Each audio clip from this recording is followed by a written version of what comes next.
Chapter 15 The Ballad of Never After. Jax whistled merrily as he and Evangeline walked down the low-lit hall together on their way to meet with Chaos. She had never heard Jax whistle before.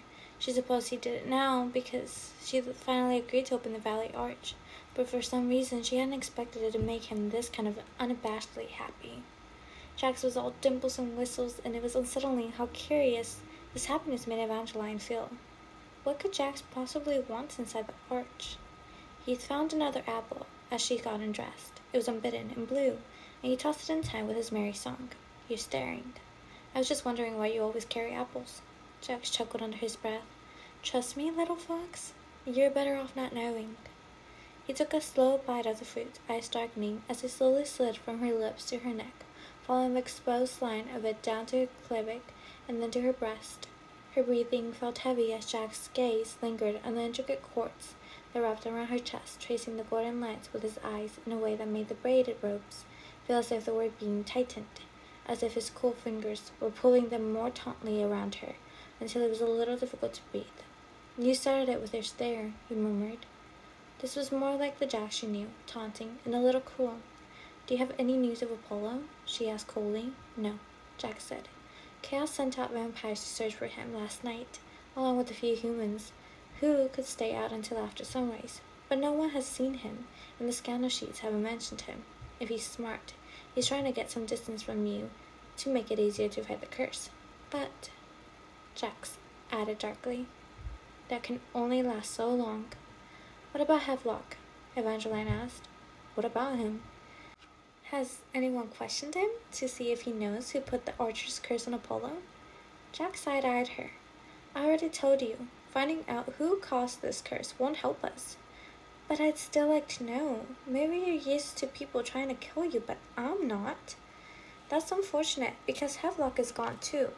We tried to find him after questioning the guards who were watching Apollo, but no one in Wolf Hall knows where he is. My guess would be wherever Apollo is."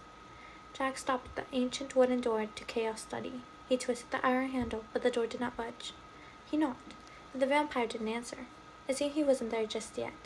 "Unlock it," Jax ordered. Evangeline bristled. "You could at least say please." "I could, but then you might think I'm being nice, and I would hate to confuse you." Lightning quick, Jax pulled out his dagger, stabbed her finger, and grinned as he watched her bleed. "Better hurry before the vampires come." Evangeline gave him a dirty look, but she quickly unlocked the door, although she doubted any vampires would attack her. Not as long as Chaos needed her to open the Valley Arch, so that he could take off his helm. Chaos might have been a vampire and Jax a fate, but they both needed her, rather desperately it seemed. The thought embodied Evangeline to do a little exploring as she and Jax entered the unoccupied study, and not for the chains and fetters attached to the chairs.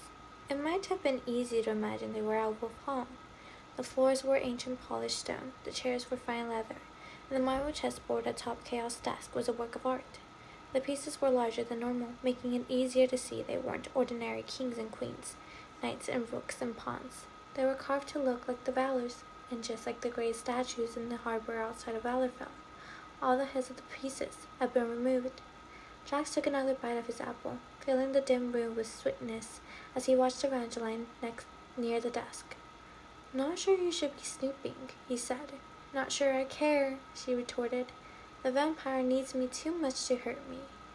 Evangeline rounded the desk, with a little more sway in her step. She wasn't exactly certain what she was looking for. She just knew that this was her one opportunity to look without consequences. Since arriving in the north, Evangeline had always been the person in the room with the least amount of power. But that was no longer the case. She was a girl from the prophecy. She was a key, a magical thing capable of magical things. She didn't need to linger in a doorway like a scared little kitten or sit politely in a chair and wait.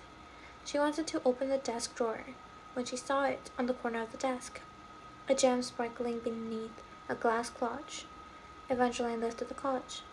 The jewel inside shone brighter, throwing glimmers of pink and gold across the room. It looked like a wish that she could wear around her neck, or perhaps some enchantress had taken a handful of wonder and somehow placed it in this necklace. The necklace felt like far too common a word for whatever this treasure was. Her fingers tingled as she touched the chain. "Do you think Chaos acquired this gem for me?" "No."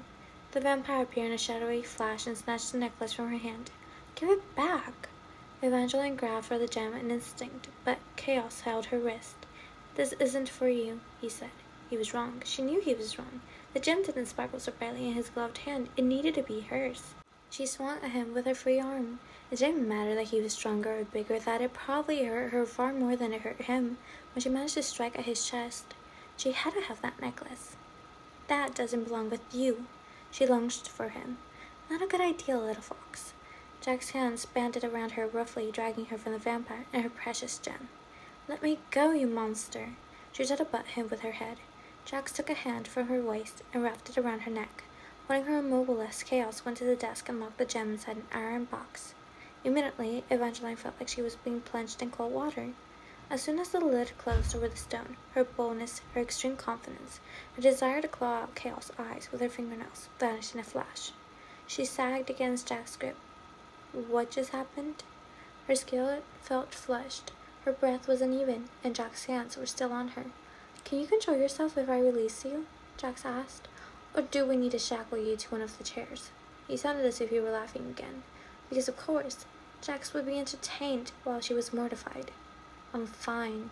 Evangeline wiggled against Jax. Slowly he uncurled his fingers around her, but not before she felt his knuckles softly brush against the underside of her breast.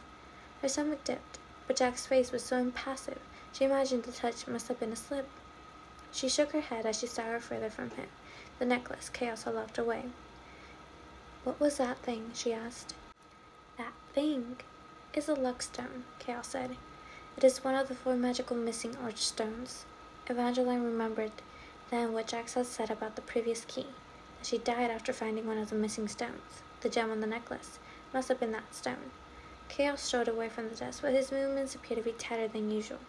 He clenched and then unclenched his hands, as if he just finished with something challenging.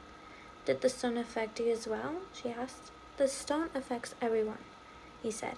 "It didn't do anything to me," chimmed Jax. "Only because the luck stone makes people reckless, and you're always reckless," Chaos replied. Jax shrugged. "What's the point of being an immortal if you live like a human?" "But I thought you could die," Evangeline asked. "Why? Planning on murdering me?" Jack's eyes glittered. Chaos spared him with a glare. "Don't tempt her." "Relax." Jax toyed with one of the shackles dangling from the arm of the chair. "I gave her the chance to stab me once, but even then, she won't do that." "And I'll forever regret that," Evangeline said. But to her horror, the words didn't taste as true as they should have. She reminded herself that Jax couldn't be trusted. He was the reason she was in this mess. Except once again, those words didn't feel true. Jax was not the only who cursed Apollo this time. She remembered the feel of Jack's heartbeat, fierce against hers, as he dragged her out of the ocean after they had escaped Apollo. For once, Jax hadn't felt in control. He'd felt like a feral fairy tale warrior, determined to do whatever it took to save her. She knew his reasons for wanting to keep her alive was less than noble, but sometimes reason was no match for feeling. She reasoned that it would be far better to hate him, but she could no longer muster that feeling.